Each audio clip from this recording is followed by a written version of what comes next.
Hola, muy buenas tardes, sean cordialmente bienvenidos y bienvenidas a una nueva edición de nuestro programa Perspectiva Global, un programa que es conducido y realizado exclusivamente por el cuerpo de ayudantes del programa de estudios europeos de la Universidad de Concepción.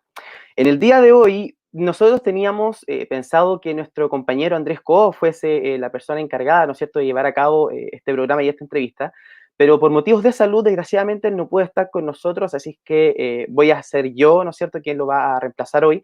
Pero quiero aprovechar de enviarle un saludo y un abrazo gigante a Andrés, que está en Francia. Espero que te recuperes pronto y que te podamos ver, ¿no es cierto?, con nosotros nuevamente en el programa para que nos puedas ayudar y estar con nosotros en el resto de las actividades.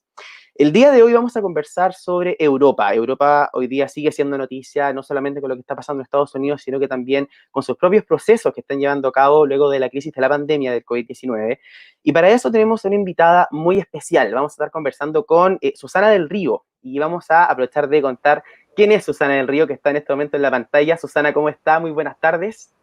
Muy bien, muy bien. Estoy muy ilusionada de veros a todos. Muchas gracias.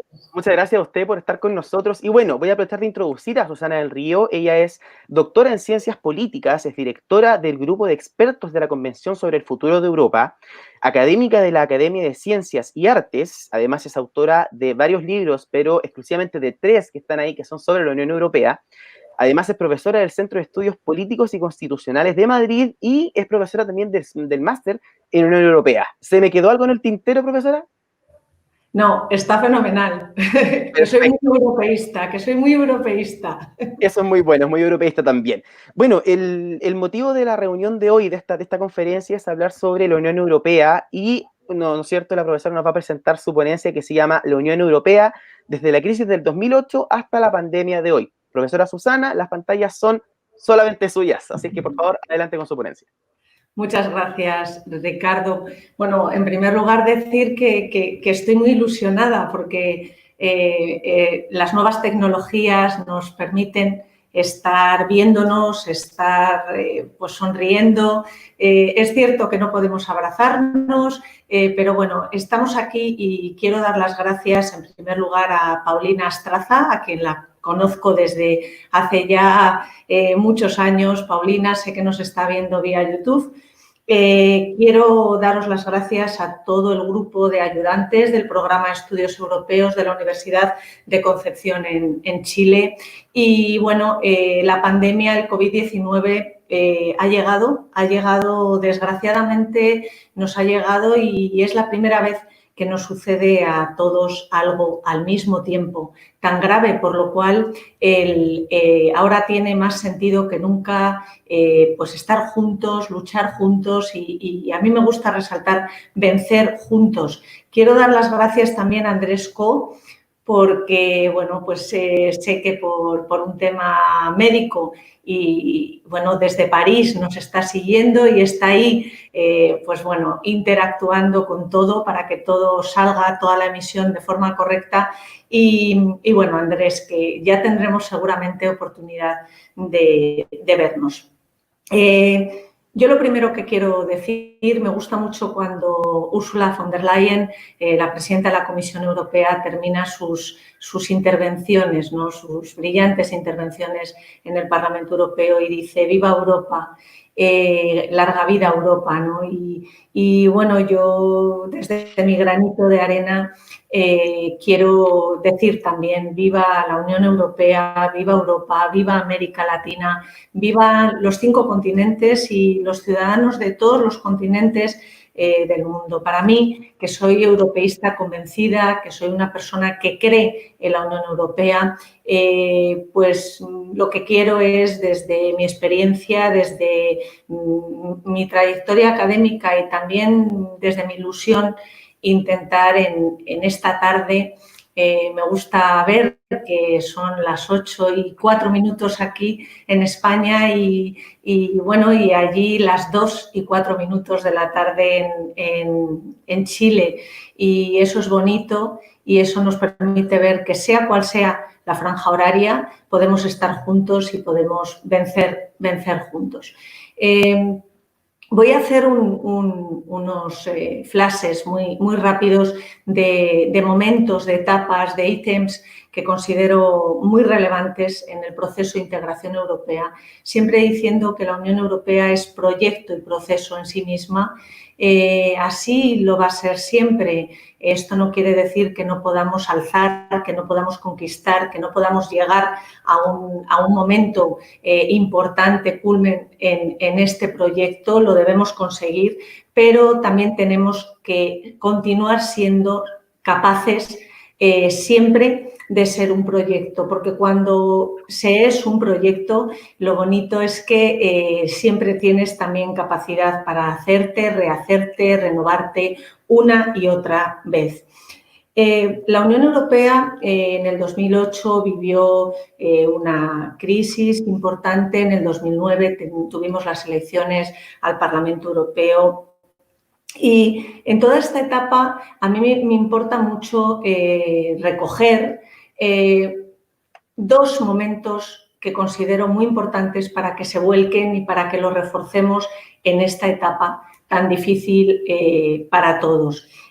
Son las dos convenciones europeas, la convención que elaboró la Carta de Derechos Fundamentales de la Unión Europea y la convención que elaboró el proyecto de Constitución Europea. Cuando se llama a las dos convenciones, realmente la Unión Europea quiere crear algo nuevo, quiere fortalecer su modelo de integración, quiere activar su profundización política y al mismo tiempo quiere integrar las voces de los ciudadanos, la voz de los ciudadanos europeos, la quiere integrar en todo el proceso, en el método de toma de decisión de la Unión Europea. Quiero decir que vivir toda esa experiencia, que vivir lo que fue la Convención Europea, cómo se integraron las voces, cómo fue permeable el presidium de la Convención Europea a las voces de la sociedad civil, pues fue algo muy bonito. Yo lo volqué en mi tesis doctoral y desde luego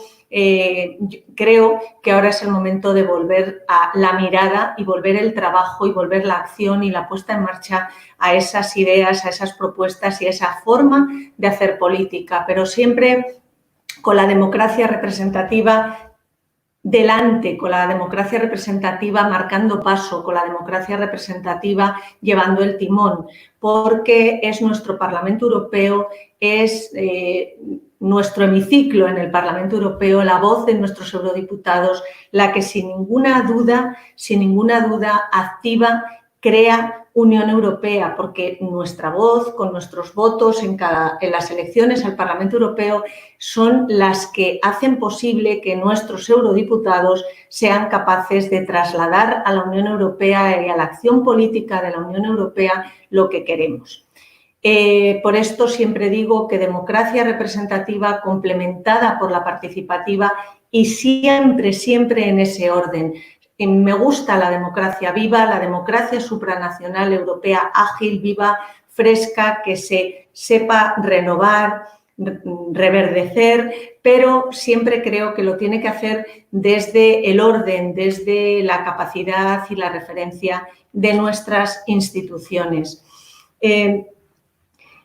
Cuando me preguntaban hace unos años, en todos estos años, cuándo era el momento de volver a convocar una convención europea o un órgano parecido, yo siempre he dicho que el momento no había llegado. Estábamos con una urgencia importante en muchas cosas y, bueno, en esta nueva legislatura que ha comenzado, pues votamos en los Estados miembros de la Unión Europea hace un año aquí en España en las elecciones europeas 2019 y yo creo que hemos aprendido mucho y hemos tenido que aprender mucho sobre la marcha. El Brexit ha sido un autoanálisis para la Unión Europea muy importante, lo sigue siendo. Las negociaciones pues siguen yendo a buen paso por parte de la Unión Europea y de nuestro grupo líder, ¿no? Con Michel Barnier, para lidiar y para asentar e implementar todo lo que se decida. Y, bueno, pues como ha sucedido desde el principio, la distorsión, el caos desde la parte británica, yo creo que sigue ahí para establecer ahora el marco de futuras relaciones Unión Europea-Reino Unido, por ejemplo. Parece que con la llegada del COVID-19 que nos ha invadido, de este virus tan dañino, ha quedado en un segundo plano el tema, el Brexit, ¿no? Pero está ahí, y de hecho el Brexit lo que nos ha enseñado es que todo lo que venga a fracturar la Unión Europea, todo lo que tenga que ver con nacionalismos y con populismos, pues realmente no constituye en sí mismo Unión Europea. Los fake news, todo lo que no es verdad, no me gusta la expresión posverdad, a mí me gusta lo que es verdad, pienso que es verdad, lo que es mentira, pienso que es mentira. Yo lo que siempre defiendo es que la política tiene que estar, como decía Robert Schuman, basada en las políticas concretas, basadas en el paso a paso, basadas en la solidaridad de hecho. Y yo creo que ahora que hemos celebrado los 70 años, el 70 aniversario de la declaración de Robert Schuman, tiene más sentido que nunca, porque ahora con toda nuestra lucha para el COVID-19 lo que tenemos es que reactivar la acción política, y coloco la política siempre en el centro de todo lo que estoy diciendo, la acción política y, por supuesto, la solidaridad europea. Creo que ahora para la conferencia sobre el futuro de Europa que comienza en septiembre, estaba previsto que comenzase el 9 de mayo, el Día de Europa, pero no ha sido posible. Creo que es muy importante establecer dos marcos de trabajo y de acción. Uno, muy centrado en las instituciones, en si es necesaria una reforma de los tratados, en el paso de la unanimidad a la mayoría cualificada, en volver al modelo del Spitzenkandidat, de los Spitzenkandidaten. ¿Por qué? Pues porque el que los ciudadanos europeos, tal y como sucedió cuando se eligió en las elecciones 2014 al Parlamento Europeo a Juncker como presidente de la Comisión Europea, que el ciudadano sepa que a través del voto al grupo parlamentario más votado en el Parlamento Europeo, el candidato de ese grupo parlamentario es la persona que va a dirigir el gobierno de la Unión Europea, yo creo que esto tiene una relevancia y fortalece la legitimidad democrática de la Unión Europea a gran altura. Es importante recuperar, ya que no ha sido respetado en las elecciones 2019 al Parlamento Europeo, es importante recoger esa acción, ese modelo, y en mi opinión que no esté volcada en el tratado como una herramienta o como un consejo, ¿no? Una recomendación al Consejo Europeo, sino como una obligación, como un mandato, como la voz de los ciudadanos, como la voz de nuestra democracia representativa. Lo veo muy importante, lo veo fundamental. Como digo, yo creo en la legitimidad de la Unión Europea. Yo no creo que haya déficit democrático en la Unión Europea porque tenemos a nuestro Parlamento Europeo, pero sí creo que esa legitimidad democrática tiene que reforzarse, tiene que mostrar esa garantía que de hecho tenemos una y otra vez. También deberemos volver al debate sobre las listas transnacionales. Aquí lo he dicho muchas veces, yo en estas elecciones 2019 al Parlamento Europeo sí que defendía permanentemente, así lo escribía, así lo decía, que había que respetar el modelo de los Spitzenkandidaten, de los candidatos principales, pero no así con las listas transnacionales. Todavía. Yo creo en la Unión Europea, creo en su proceso, creo en su proyecto, soy una gran defensora, la verdad, del proyecto europeo siempre, pero creo que las listas transnacionales, que por supuesto que van a fortalecer cuando lleguen el sentimiento común europeo y hay que ir a por ellas, todavía no era su hora en estas elecciones 2019 al Parlamento Europeo de hace un año, pues porque si a los ciudadanos les es difícil muchas veces reconocer a los eurodiputados, a no ser que sean eurodiputados que vienen de la política nacional, que son muy capaces, que tienen mucha visibilidad, que son conocidos, pues es aún más difícil reconocer a eurodiputados de otros países. Y entonces, a lo mejor eso, en vez de incentivar, en vez de motivar que los ciudadanos vayan a votar más a unas elecciones europeas, pues en estas elecciones europeas se ha visto elevado, ¿no? Ha habido una subida en la participación de los ciudadanos, pues ha sido muy importante conseguir ese logro, pues ahora lo que creo es que debemos seguir conquistando a los ciudadanos europeos, haciéndoles saber que más del 80% de todo lo que hacemos en nuestro día a día está, en más del 80% está la Unión Europea, que no sea una comunicación express antes de unas elecciones europeas, sino que sea una comunicación de la lluvia fina, ¿no? Que va calándonos, que va poco a poco haciendo Europa desde la educación, desde los medios de comunicación. Qué importante es también el papel de los diputados nacionales en todos los Estados miembros de los parlamentos nacionales.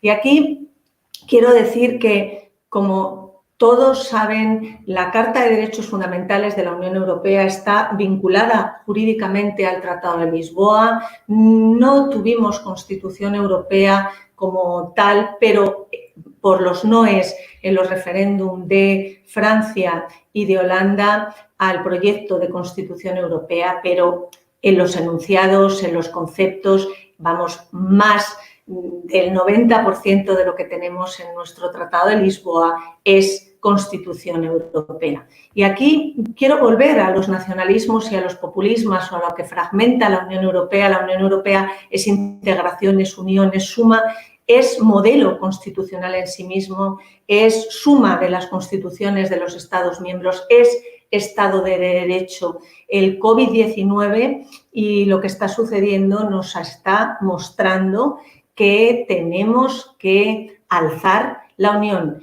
que sin la unión ningún Estado miembro de la Unión Europea puede salir solo por sí mismo de esta gran crisis, de esta gran pandemia. Primero, salvar vidas, mascarillas, ventiladores, hospitales, coordinación, y ahora ya está llegando el momento de pensar muy seriamente en qué va a pasar con la economía a nivel europeo, qué va a pasar con la empresa, qué va a pasar con el empleo, qué va a pasar con la vida profesional, el futuro profesional de nuestros jóvenes, de nuestra juventud europea, nuestra juventud también, por supuesto, latinoamericana, que sabéis y que os gusta la Unión Europea. Quiero ya, para terminar, comentar que en las dos resoluciones del Parlamento Europeo de estas semanas, de estos meses, ha brillado la capacidad, una vez más, de hacer política a través de la búsqueda del consenso, a través del debate, a través de la negociación firme, a través de la negociación entre partidos.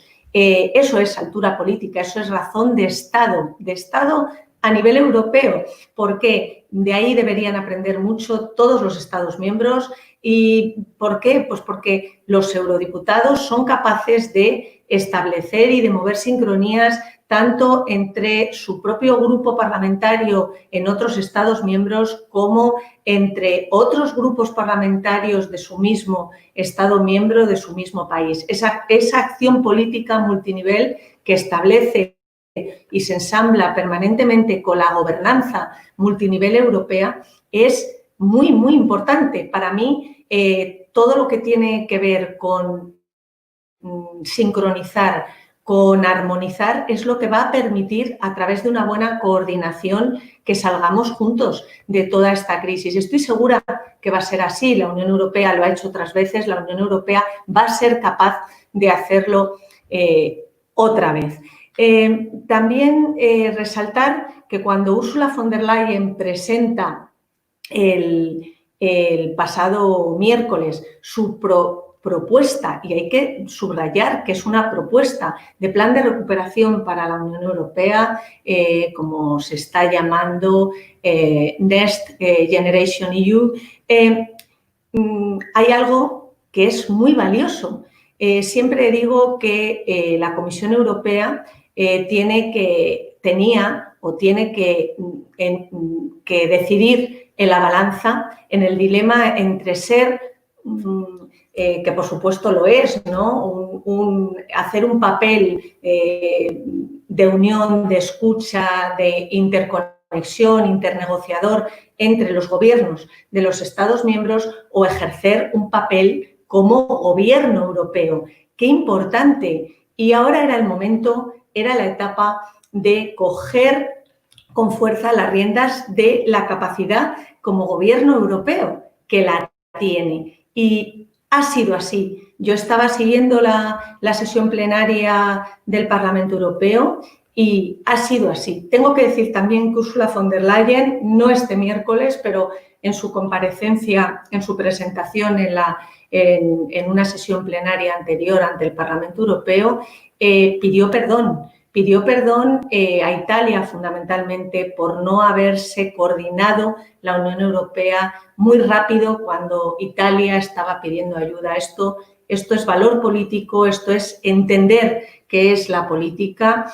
Esteban González Pons también lo hizo, y en esta ocasión, en esta nueva comparecencia de Ursula von der Leyen para presentar su propuesta de plan de recuperación, como gobierno europeo, nuestros eurodiputados siguieron lo que ella decía, dieron la bienvenida, aplaudieron a este plan de recuperación europeo, pero ahora los Estados miembros tienen que ponerse de acuerdo en el Consejo Europeo del próximo 19 de junio, en el Consejo Europeo cuando se sienten en la mesa de intergubernamental del día 19 de julio, y luego el Parlamento Europeo dará, seguro que sí, luz verde a esta propuesta para recuperar el compás, el latido de la Unión Europea. Hay una frase que dice: no hay soluciones sino fuerzas en marcha. Yo creo que ahora estamos aquí todas las fuerzas en marcha, desde la Unión Europea, desde España, desde todos los países, desde los que hacéis posible esta conexión. Yo estoy muy ilusionada y me da muchísima sensación, lo tengo que decir, poder estar ahora en conexión con Paulina Estraza, con todos vosotros, con distintos países latinoamericanos, europeos y muchísimo, por supuesto, con Chile y con el programa de estudios europeos de la Universidad de Concepción. Quiero daros las gracias, y para terminar, una frase de William Butler Yeats cuando Pat Cox abrió con apertura solemne la convención que elaboró el proyecto de Constitución Europea. Él extendió en esa sesión de apertura, dijo: he extendido mis sueños a tus pies, camina con cuidado porque estás caminando sobre mis sueños. Me parece una frase enorme, me parece una frase que en ese momento Pat Cox recogía del Premio Nobel de Literatura irlandés William Butler Yeats y la desplegaba, la regalaba a todos los presentes. Y ahora esa frase también la pueden decir nuestros políticos, también la pueden extender nuestros eurodiputados, nuestros comisarios, nuestros funcionarios europeos, los especialistas, los expertos, los profesores que nos dedicamos a hacer Unión Europea, porque es el momento también de que los ciudadanos lo están haciendo, seamos responsables y alcemos la voz por la Unión y por la Unión Europea. Muchísimas gracias. Bueno, ahí estábamos viendo, ¿no es cierto?, lo que es la solidaridad que también pregonaba Robert Schuman en su declaración, ¿no es cierto?, hace 70 años del inicio de lo que fue la Comunidad Europea, el carbón y el acero que hoy día todos conocemos como Unión Europea. Profesora, muchísimas gracias por su ponencia. Hay hartas preguntas, así que voy a aprovechar de hacerlas al tiro para que usted, aprovechando que está con la materia fresca, podamos también conversar respecto a las preguntas. La primera es de nuestro compañero Andrés Co, quien está en Francia, así que también le aprovechamos de mandar un abrazo, que está ahí también pendiente a nuestra conferencia. Y nos dice: profesora, respecto a la llamada crisis del asilo de 2015-2016, ¿Por qué cree usted que la Unión Europea no pudo implementar una buena política de asilo común como el fracasado sistema de cuotas? Pues yo creo que es que la Unión Europea todo está enlazado a la política de inmigración común, a toda la política que tiene que ver con refugiados, con asilo político. Y aquí hay un punto muy importante. Una vez más, los Estados miembros, y aprovecho para decir algo que no he comentado antes, muchas veces son los que están mandando y los que hacen que en un momento urgente no pueda actuar la Unión Europea como tal. Por ejemplo, la competencia de sanidad es una competencia de cada Estado miembro, no es competencia de la Unión Europea. La Unión Europea en el tratado tiene la responsabilidad de apoyar esas políticas de sanidad de cada uno de los Estados miembros. Entonces, esto demuestra también en el tema del asilo, también en el tema de la búsqueda y el conseguir por fin, porque este es un tema también humanitario, una política de inmigración común. Todos estos temas candentes que implican movilidad, que implican humanidad, que implican solidaridad, que implican política, gran política, políticas concretas y gran política, muestran que la Unión Europea muchas veces no es capaz de llegar rápido a un acuerdo, otras veces sí, porque interfieren los Estados y porque también tenemos el tema de la unanimidad que muchas veces bloquea, encorseta la capacidad de accionar la política y de implementarla cuando más se necesita. Es otro ejemplo más. Perfecto. A ver, desde Huelva, en España, Roberto Suárez nos pregunta, ¿qué va a hacer la Unión Europea respecto a Polonia y a Hungría? Y para contextualizar un poco, ambos países han estado impulsando reformas que ponen en riesgo al Estado de Derecho en ambos países. ¿Qué mensaje debe dar la Unión Europea en este caso? Bueno, yo creo que la Unión Europea debe dar el mensaje y los mensajes que de hecho está enviando, ¿no? Incluso desde los propios grupos parlamentarios más conectados, ¿no? a los dirigentes de estos países, y es poner restricciones, no dar voz, poner sanciones para que avisar qué es lo que está haciendo, y lo que debe hacer la Unión Europea, y así lo va a hacer, es desde luego quitarles poder, quitarles voto, quitarles voz, porque la Carta de Derechos Fundamentales de la Unión Europea, con sus enunciados de libertad, igualdad, solidaridad y dignidad en el marco de la ciudadanía y la justicia, lo que dice claramente es que hay unos valores a los que están anclados la Unión Europea, y unos derechos fundamentales que cada Estado miembro que es miembro de la propia Unión Europea tiene que respetar. Estos valores tienen que ir desde la libertad de expresión, los derechos fundamentales, la dignidad y toda la capacidad de hacer justicia. La Unión Europea es justicia en sí misma. La Unión Europea y su Tribunal de Justicia de la Unión Europea está por encima incluso de lo que puedan decidir gobiernos de distintos países, como son en este caso Polonia y Hungría. Yo diría que la Unión Europea ya está marcando mensajes, que la Unión Europea ya ha lanzado permanentemente su mensaje, sus avisos, que ahí están también los grupos parlamentarios, los partidos políticos, los gobiernos, pero que está muy claro, pues avisar, poner sanciones, no dar poder, no dar voto y, desde luego, restringir muchísimo, como digo, la voz de estos Estados miembros. Defender a los ciudadanos y a la democracia de sus Estados. Perfecto. Bueno, hay hartas preguntas, así que esa también las vamos a dejar un ratito para la otra ronda que tenemos luego de las preguntas que ahora le voy a hacer yo, porque vamos a conversar sobre contingencia.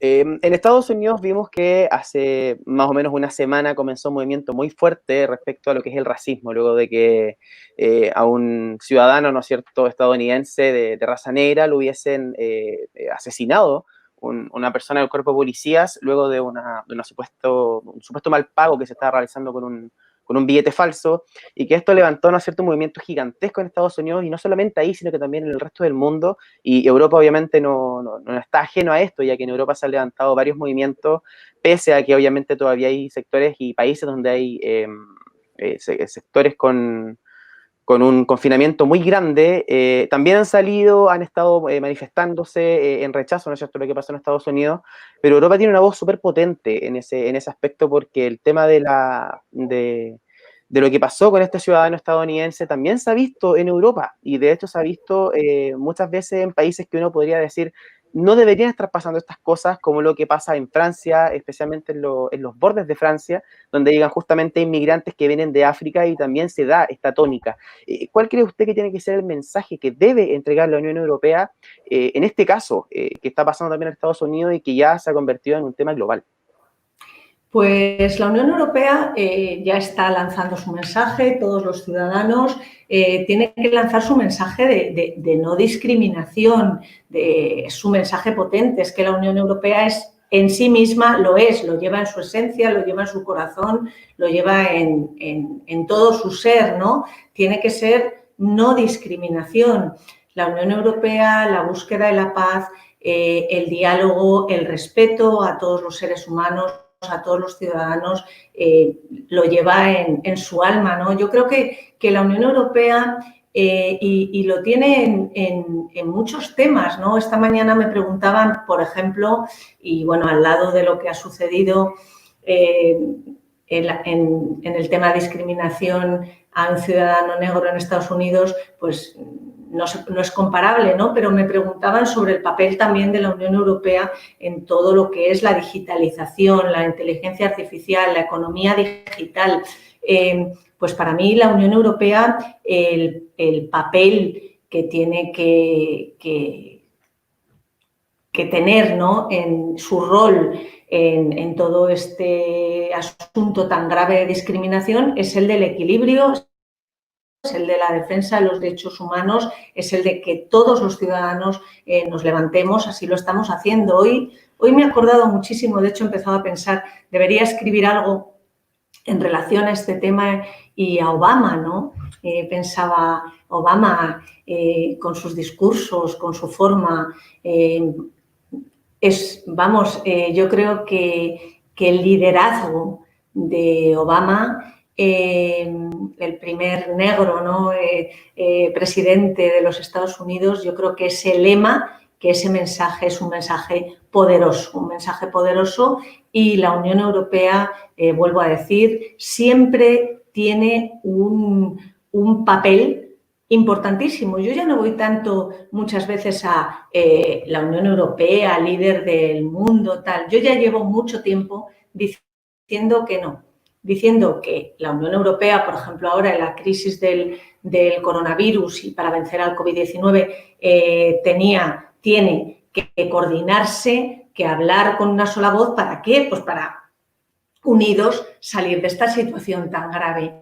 Pero en el día a día y en el contexto geopolítico internacional, la Unión Europea tiene un papel, como lo tiene cada uno de los modelos y de los sistemas políticos en este mundo multilateral interconectado, de interconexión permanente, que está haciendo posible que ahora estemos aquí juntos, Ricardo, y con todos, ¿no?, los que nos estáis siguiendo y que estáis con nosotros en el debate. La Unión Europea tiene el papel de un modelo político, de una capacidad de hacer política, de un Parlamento Europeo supranacional, defensor de los derechos humanos, de la no discriminación, de la igualdad, de la dignidad, de la solidaridad, de la justicia siempre, del Estado de Derecho, del modelo constitucional europeo, de la suma de las constituciones de los Estados miembros, y tiene un papel de equilibrio, de equilibrio en este mundo, en este sistema geopolítico de la globalización. Para mí la Unión Europea, y esto creo que es muy bonito y muy valioso, es equilibrio, y puede aportar equilibrio y luz a los derechos y a los valores. Perfecto, quedémonos en el continente europeo y vamos a movernos hacia un país que ya no forma parte y que yo creo que es un proceso que va a dar para rato y vamos a hablar del Brexit. Estamos en un periodo en donde estamos en un confinamiento, estamos con una crisis sanitaria, social, económica súper potente que no habíamos visto hace muchísimos años. Y justo ahora nos toca el tema que un ex país se nos está yendo de la Unión Europea y tiene que ver todo un proceso ahora de cómo van a ser las relaciones entre la Unión Europea y entre el Reino Unido post el Brexit. ¿Cómo se está tomando la Unión Europea el tema de aunar, ¿no es cierto?, las voluntades dentro del bloque? Y lo pregunto porque hay muchas voces disidentes también dentro de la Unión Europea que están empezando a decir que ya es hora de que la Unión Europea deje de lado su trabajo y empiecen a darle tal vez más poder a los países solos. Mientras hay otros que están diciendo que no, que en estos momentos es justamente donde más se necesita la unión de los países para hacer más fuerte la Unión Europea. ¿Cómo ve usted esos movimientos anti-Unión Europea que se están dando en Europa y que justamente por el Brexit también empezaron a salir a la luz, ¿no es cierto?, en el continente europeo? Bueno, yo veo, recogiendo un poco y ahora entrando más, ¿no?, en la cuestión, recogiendo lo que he dicho en la intervención, yo creo que todos los movimientos populistas y nacionalistas que quieren fragmentar, que quieren fracturar la Unión Europea, van en contra de la Unión Europea en sí mismo, de la esencia de la Unión Europea, del modelo de integración de la Unión Europea. Van a aprovechar cualquier fisura, cualquier grieta. Y para mí, cada uno a su manera, cada uno con su forma, Donald Trump, Boris Johnson, todos en España, el independentismo catalán, hay distintos modelos de populismos, de nacionalismos, pero todos intentan, a través de la no verdad, porque, como he dicho antes, no me gusta el concepto posverdad, lo que es verdad es verdad, lo que es verdad, lo que es mentira, intentan fracturar. Yo recuerdo cuando aquí en España los independentistas, secesionistas catalanes decían que, que salía Cataluña de España y que seguían siendo miembros de la Unión Europea.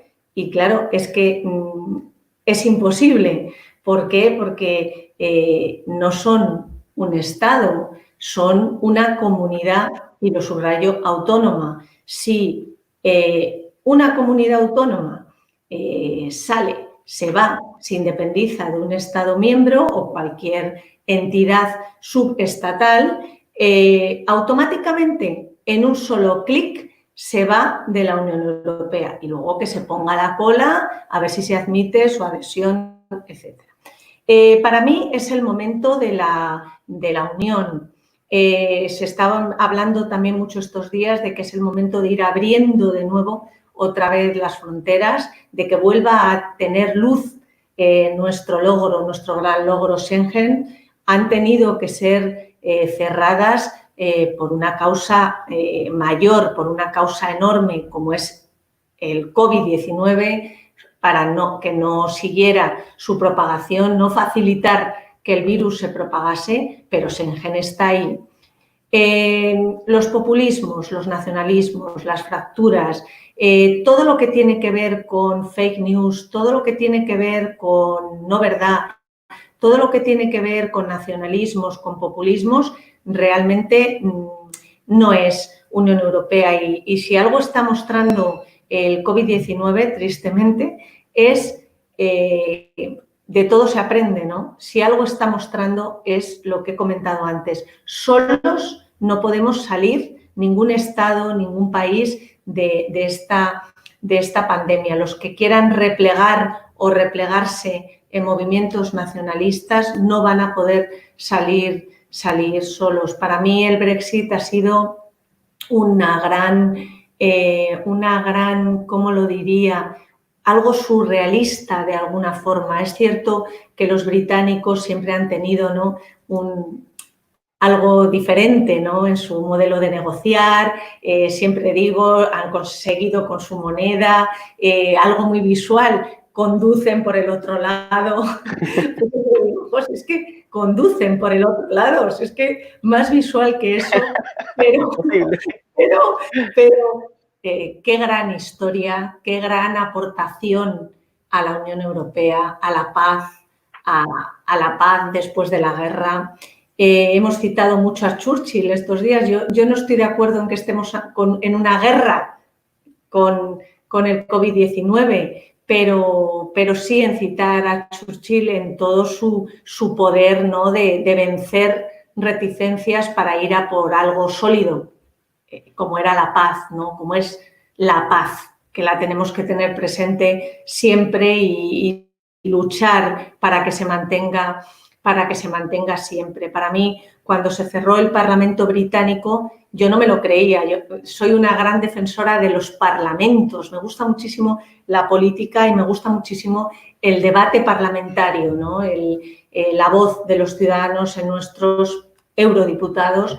Y sinceramente, cuando se cerró el Parlamento británico, pensaba yo, escribí bastante sobre ese tema, se estaba callando, se estaba silenciando la voz de los ciudadanos. Eso no es democracia. La Unión Europea, desde el primer momento, desde que votaron en referéndum los británicos, irse de la Unión Europea, salir de la Unión Europea, era algo nuevo y después de ese shock, de esa tristeza que la seguimos teniendo, había que ponerse a trabajar.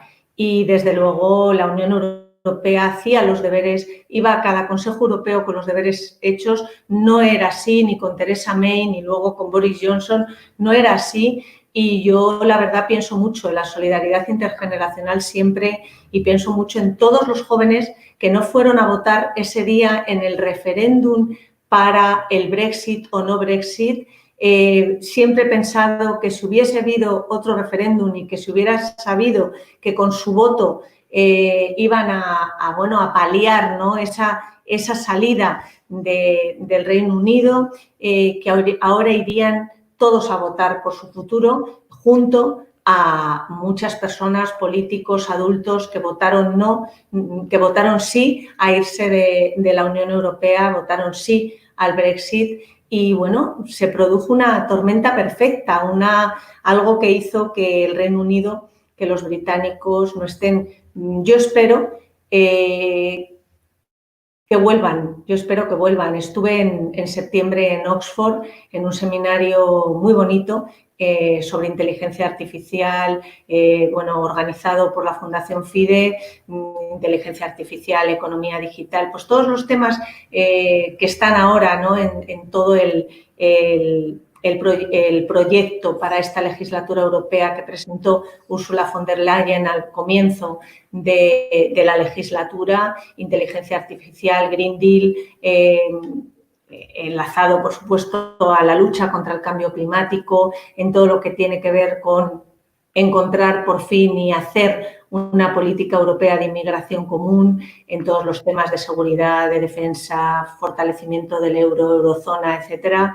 Y realmente estar en Oxford en septiembre, ver todas sus librerías, las universidades, lo que es, ibas a una librería y veías historia de Europa, historia, es que son nosotros, somos ellos, y ojalá vuelvan. Más Unión Europea, Ricardo, más unión. Y es súper bueno también recalcar ese mensaje que usted dio, porque justamente yo creo que otra sería la historia si justamente los jóvenes hubiesen ido a votar en las elecciones del Reino Unido en este plebiscito que no era vinculante, pero lógicamente hay un tema político de por medio que permitió, ¿no es cierto?, la salida del Reino Unido de la Unión Europea. Y los jóvenes tenemos una opinión súper fuerte y tenemos un voto también muy fuerte ahí que es súper necesario recalcar. Los jóvenes somos una parte importante de la población y las decisiones tenemos que tomarlas también nosotros. Si no, vamos a dejar que el resto tome las decisiones por nosotros y eso ya no es democracia, ya estamos hablando de otras cosas y justamente lo que queremos defender es la democracia. Ahora me voy a sumar a justamente lo que usted hablaba de Europa, porque hay una pregunta súper interesante de Andrés, que dice, respecto a los eurodiputados, ¿por qué no tienen la importancia que deberían tener a nivel país, o sea, a nivel nacional en cada país? Y esto lo pregunta porque claramente hay países que ni siquiera conocen quiénes son sus eurodiputados y ellos cumplen una labor súper importante en lo que es la legislación, ¿no es cierto?, europea. Sí. Bueno, esto es algo que comento comento siempre y que es así, ¿no? Es muy buena pregunta, Andrés. Y bueno, para mí la política, esta semana he escrito mi columna en el periódico El Correo y la he titulado Gobernar con política europea.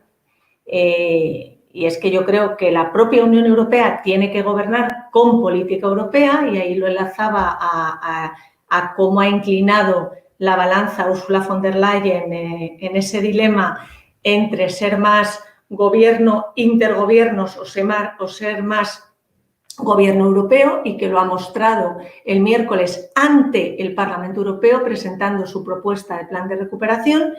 Y en mi opinión, ahora, por lo menos aquí en España, faltan líderes políticos, líderes de verdad, líderes que sepan hacer democracia política transversal, política que se eleve, política que busque el interés común. Recuerdo, por ejemplo, en la resolución que presentaron el Grupo Popular Europeo, los progresistas, socialistas y progresistas europeos, el grupo en aquella etapa todavía ALDE, hoy Renew Europe, se unieron para apoyar, para consensuar la resolución, para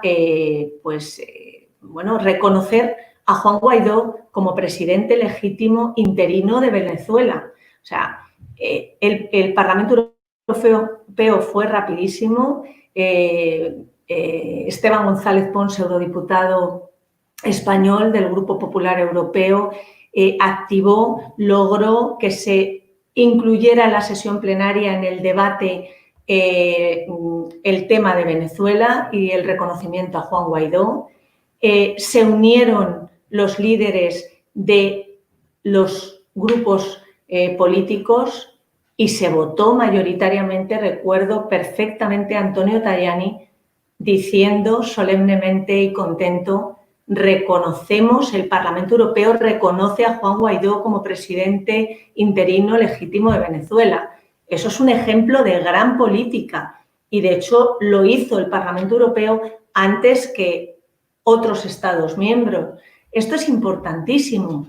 En mi opinión, ¿por qué no se conoce más? Pues porque no se conoce más porque al ciudadano no se le transmite muchas veces medios en versión europea.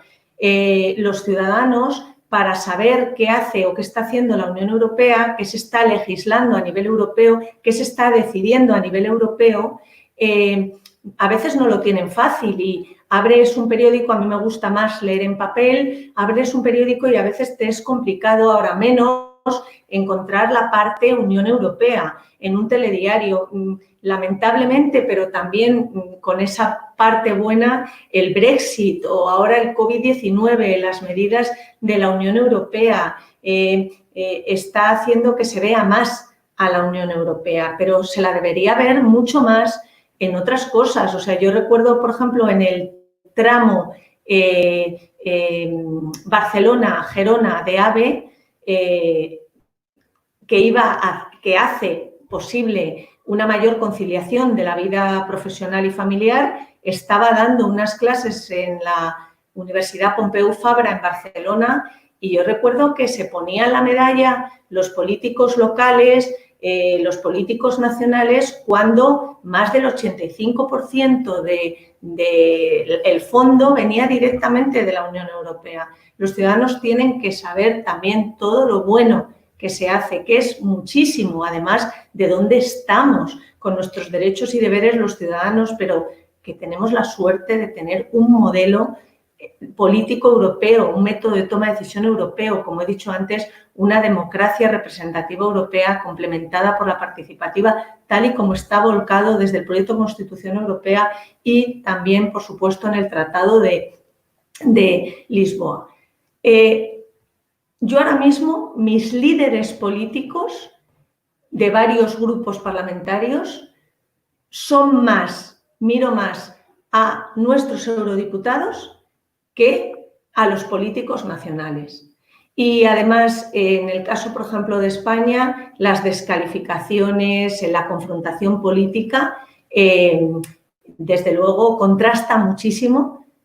Por ejemplo, estas semanas con la capacidad, con las resoluciones, con la escucha, con los aplausos, con la búsqueda de consenso, con el tejer consenso y la gran capacidad política que muestran nuestros eurodiputados. Los políticos nacionales, además de aprender, muchos son buenos y tienen altura política, bueno, muchos no, algunos, pero deberían hablar más del Parlamento Europeo y de nuestros eurodiputados. Y también de nuestro gobierno europeo y del plan que ha presentado Ursula von der Leyen.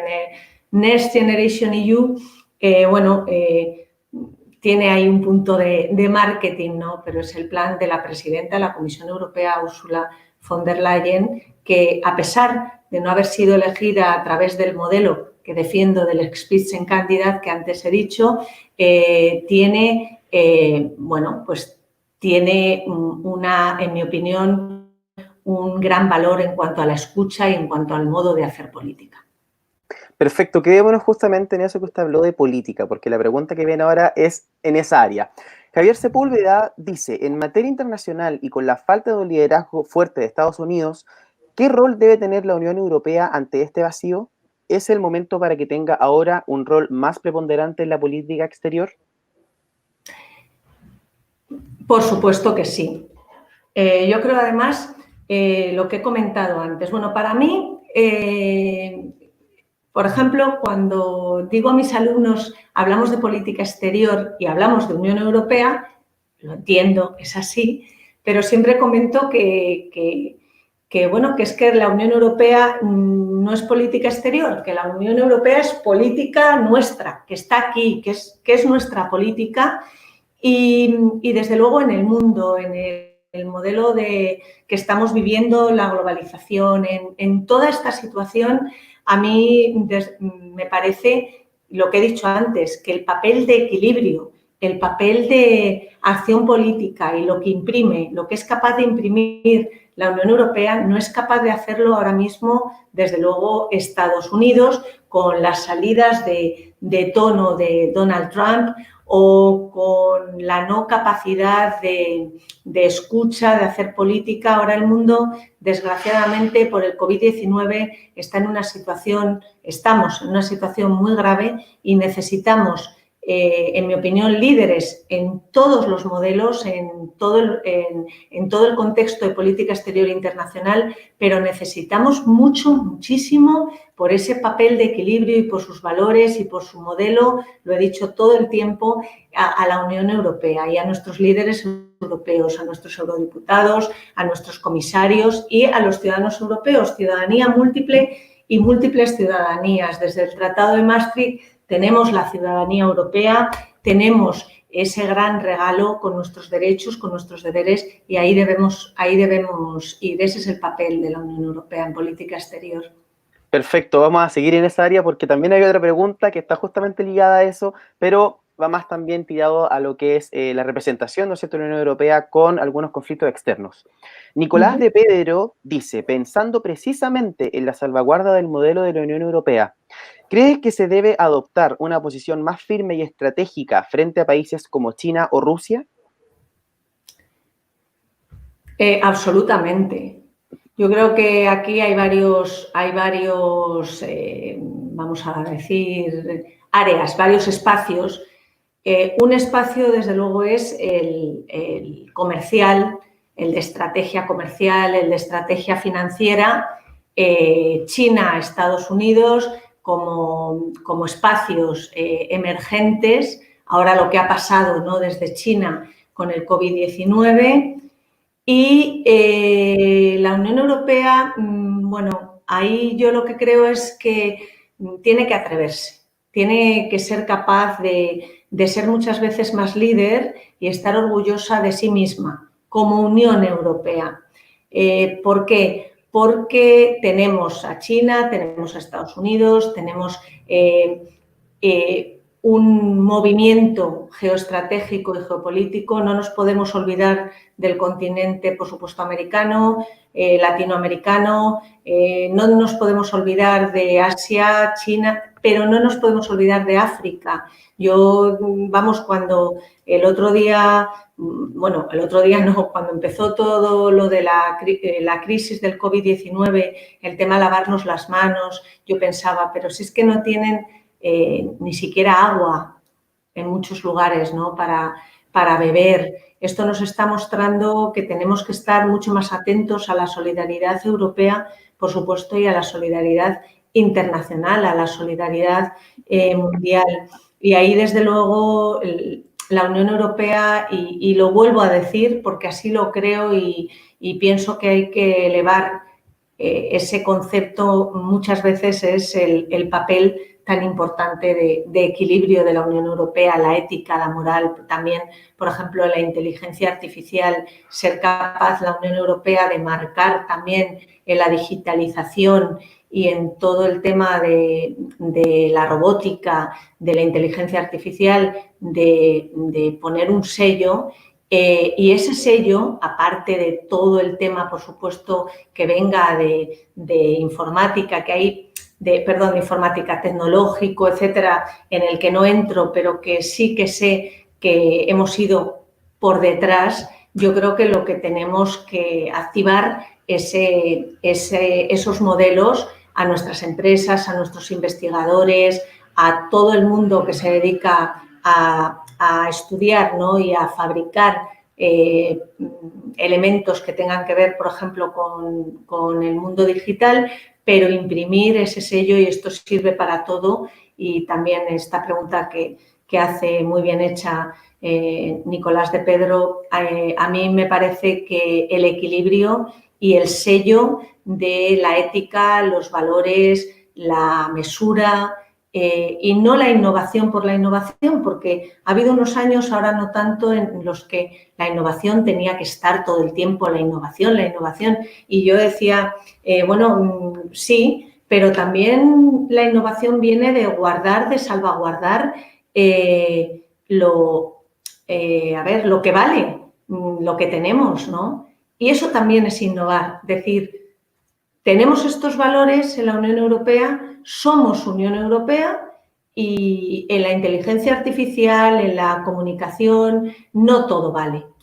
No todo vale los gigantes tecnológicos, en las redes sociales, no todo vale. Y ahí la Unión Europea yo creo que tiene una voz muy, muy bien trazada, y que lo que tiene es que decirlo más alto. Hoy mismo ha lanzado la Comisión Europea una consulta en relación al tema digitalización desde la Unión Europea, por todo lo que viene también de la identidad digital, el tema de la trazabilidad para todo el rastreo, por ejemplo, en relación al coronavirus. Ahí es muy importante también que esté siempre el mundo de la investigación, el mundo tecnológico, el mundo informático en conexión con el ámbito jurídico, la protección de los derechos, la privacidad.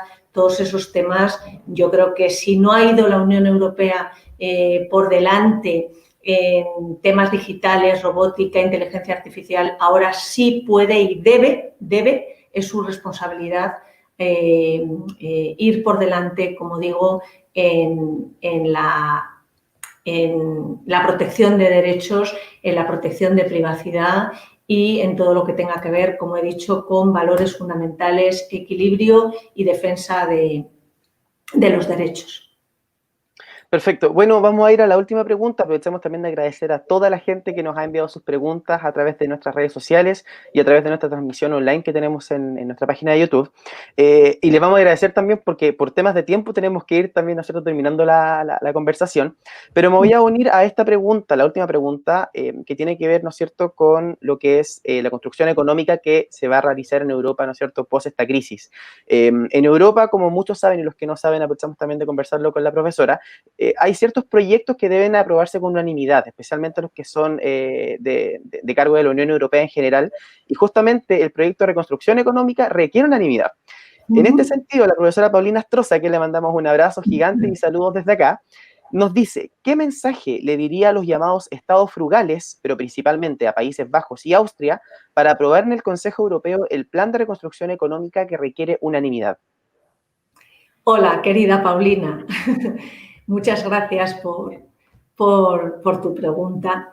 Yo creo que sabes el mensaje que voy a decir. El mensaje es que sigan la señal de las dos resoluciones del Parlamento Europeo, que sigan la señal de la propuesta de plan de recuperación de Ursula von der Leyen el miércoles, que no miren hacia sí mismos, hacia las soberanías egoístas nacionales, que miren hacia la soberanía y la capacidad soberana de la Unión Europea de hacer política, que es lo que necesitamos unidad.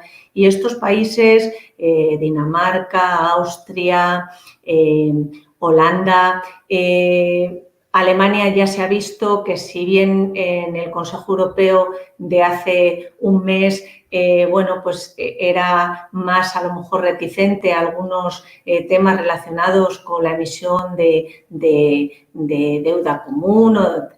Alemania, Angela Merkel es una gran líder europea, alemana, europea y alemana, y desde luego en el acuerdo, en lo que expuso con Macron la semana pasada ya se vio que ella sabe muy bien hacia dónde va, es valiente. Me encantó su intervención sobre el futuro de Europa ante el Parlamento Europeo cuando habló de ejército común europeo y al mismo tiempo Trump tuiteaba, pero si ya tenemos la OTAN, y parecía que ella estaba siguiendo Twitter porque decía,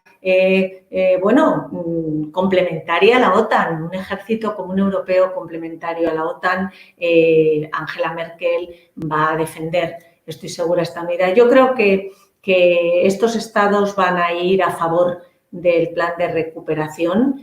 Hay que entender que en cada estado miembro hay un contexto y unas condiciones económicas, empresariales, de empleo diferentes, financieras diferentes, pero yo creo que todos han recibido las resoluciones, aunque no vinculantes, pero sí señal firme del Parlamento Europeo, la voz como Gobierno Europeo de Ursula von der Leyen el miércoles en el Parlamento Europeo, y que todos saben lo que es Unión Europea y todos están viendo la situación tan grave en la que estamos. Y vuelvo a decir, solos no podemos salir de esta situación. Pues un mensaje de unidad y un mensaje de que los ciudadanos europeos, somos más conscientes que nunca que además del propio bienestar y del futuro, del empleo, de la economía, de las profesiones de nuestros hijos, de la solidaridad intergeneracional en cada uno de nuestros Estados miembros, sabemos que necesitamos más Europa, más integración europea. Yo espero que ese mensaje de los ciudadanos europeos, de nuestros eurodiputados, de Ursula von der Leyen, de los Estados miembros que estamos sufriendo más, Italia, España, se eleve en el Consejo Europeo del día 19 de junio, en el Consejo Europeo de julio y, por supuesto, en la luz verde del Parlamento Europeo, quizá ya en sesión plenaria en septiembre. Luego, los Estados miembros tienen que mostrar, los Estados miembros tienen que pedir esas ayudas, tienen que decir para qué las piden. El Eurogrupo ya se encargó de explicar muy claramente que no se quería dejar un estigma de rescate en relación a ningún Estado miembro, que todos los Estados miembros estamos juntos en el mismo barco de la Unión Europea para salir, combatir y vencer al COVID-19, pero, va a haber un control, lógicamente, va a haber una auditoría desde la Unión Europea, va a haber unas garantías de que ese presupuesto, de que ese dinero, de que esos euros, miles, millones de euros, 750.000 millones de euros, van a estar bien empleados en cada Estado miembro que lo solicite. Y esa auditoría es necesaria la auditoría que hace el Consejo Europeo y la Comisión Europea ante el Parlamento Europeo, ante los ciudadanos europeos, y es necesaria la auditoría que se haga desde la Unión Europea a cada Estado miembro de cómo se van a emplear ese gran fondo europeo, ese gran fondo de recuperación europeo en cada Estado. Perfecto, bueno, con ese mensaje de unidad, ¿no es cierto?, y de más Europa, nos vamos a despedir de esta conferencia. Susana del Río, profesora, muchísimas gracias por su tiempo, por su exposición, ¿no es cierto?, y por haber contestado todas estas preguntas que fueron muchísimas, así que aprovechamos también de agradecer a la gente, pero a usted principalmente por haber tenido la diferencia de estar con nosotros hoy día, por su disponibilidad, y por haber, ¿no es cierto?, contestado todas nuestras preguntas y haber estado en nuestra conferencia.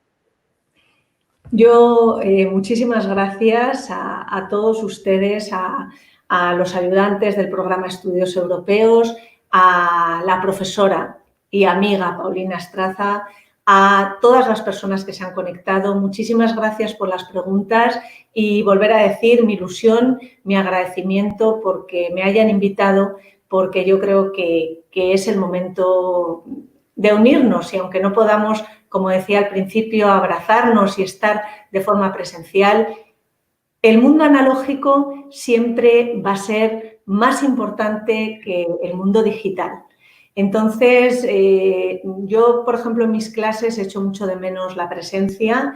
Creo que las grandes decisiones políticas, de hecho, en el Consejo Europeo del próximo día 19 ya se estaba diciendo que quizás sea más conveniente que nuestros jefes de Estado y de Gobierno se reúnan de forma presencial. Es muy importante, pero también tenemos que agradecer a las nuevas tecnologías, al mundo digital, que podamos ahora atravesar pantallas para estar juntos y para elevar nuestra voz a favor de la unión y de la solidaridad. Estoy segura que vamos a vencer todo el mundo al COVID-19 y que la Unión Europea va a salir fortalecida de esta crisis y va a salir fortalecida con más profundización en su modelo político y también en más integración europea. Muchísimas gracias a todos desde España. Gracias a usted, profesora, y también agradecer a toda la gente que estuvo con nosotros hoy día en esta transmisión. Recordarles que todos estos videos, todas las conferencias que hemos realizado, tanto los ayudantes del programa de Estudios Europeos como el programa de Estudios Europeos en específico, están en nuestro canal de YouTube para que aprovechen, ¿no es cierto?, de buscarlo, programa de Estudios Europeos UDEC. También en nuestras redes sociales, en Facebook, Twitter e Instagram, para que también puedan estar disponibles y sepan también cuándo vamos a tener nuevas conferencias. Y también aprovechar de despedirme de ustedes y ojalá nos puedan ver, ¿no es cierto?, la próxima semana en un nuevo capítulo. Cuídense mucho, por favor, como les dije en la última conferencia en la que estuve acá, no salgan si no es necesario, cuídense muchísimo porque esta curva y la COVID-19 la tenemos que superar entre todos. Así que un abrazo gigante para todos ustedes, cuídense mucho y hasta la próxima.